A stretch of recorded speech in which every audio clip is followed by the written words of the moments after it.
Hey, welcome back to our third installment of using CloudCount.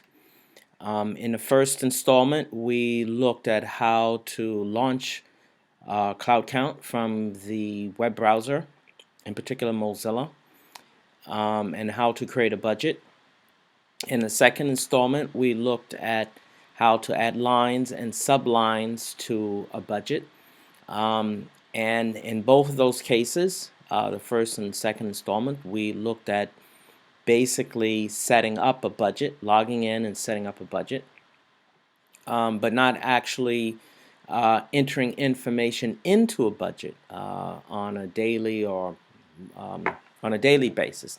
And so in this installment, we're going to look at how to actually enter information into a budget. And so what we have here is the dashboard, which is what we get when we log in.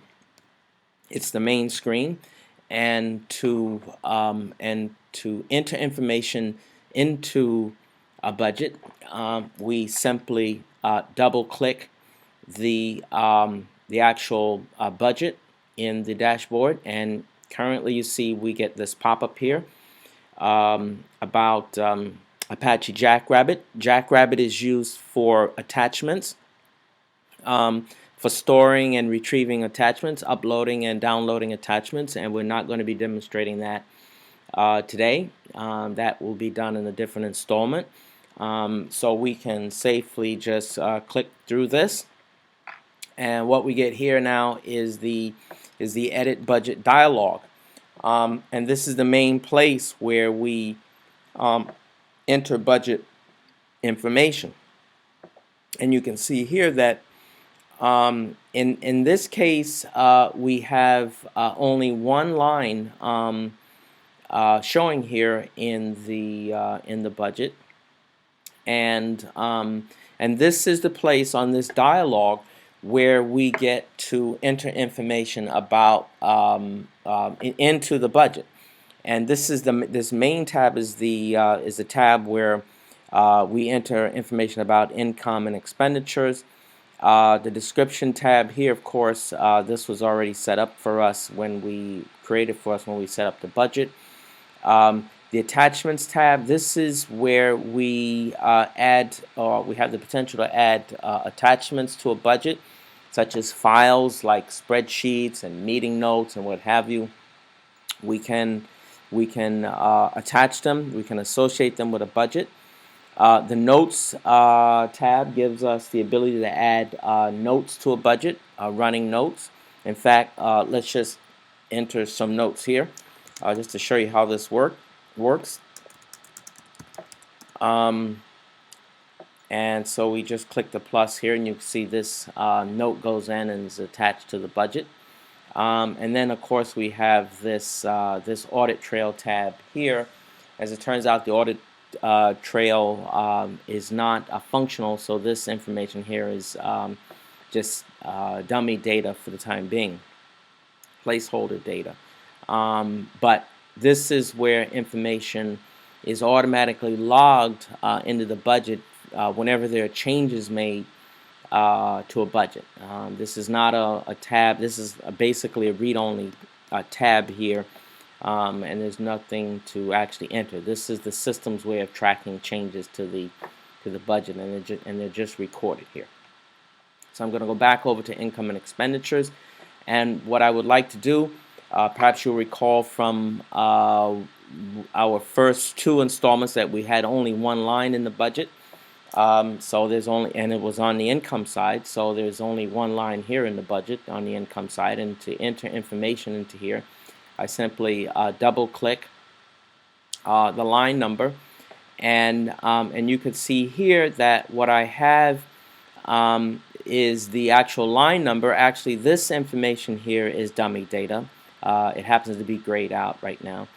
And so there's nothing to enter here.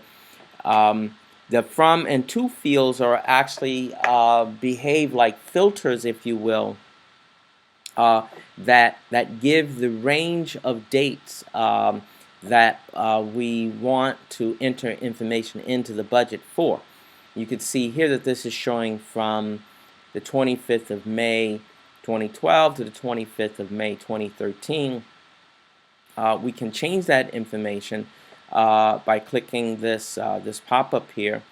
And again, let me just drag this over here so we can get more of that on the, still a little bit cut off over here, but you could see here this just pops up the actual month range here.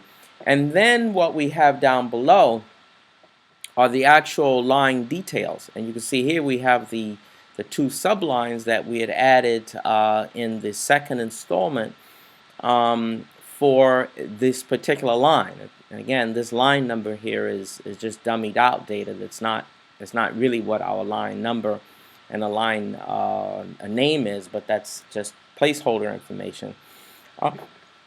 But you can see here that we nevertheless have our two lines here, and we can scroll through here our lines. And in this case, this is giving a weekly.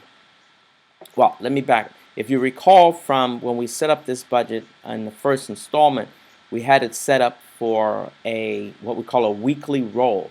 That is, each week the goal is to enter information into the budget, and that weekly concept starts here.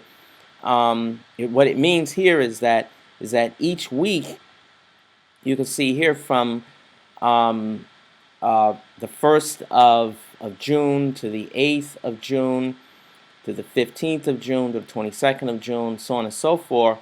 The inputs roll, if you will, and allow us to enter information at that roll frequency. So for morning services, let's say we put in 100 here, and then that goes into that morning service for that particular period.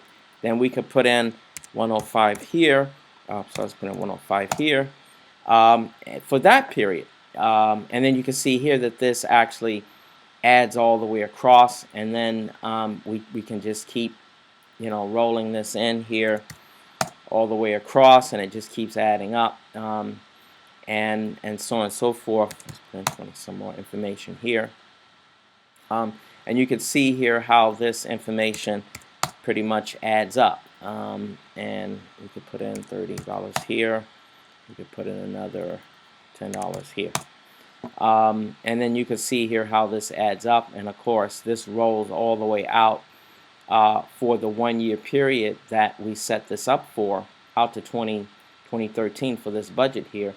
And you can just scroll across and see how this you know, how these numbers are kept here. Now the key thing to note is that although we've entered this information into the budget, it's not actually saved until we click save. It's not actually stored in a persistent manner until we click save, and then that information gets saved, and you can see here it totals up the budget for us. And then to do the final save, it clicks it all. We click all the way through, and you could see here that that we have these totals here. So that's all for this segment. There's still more to come. Hope to see you again soon.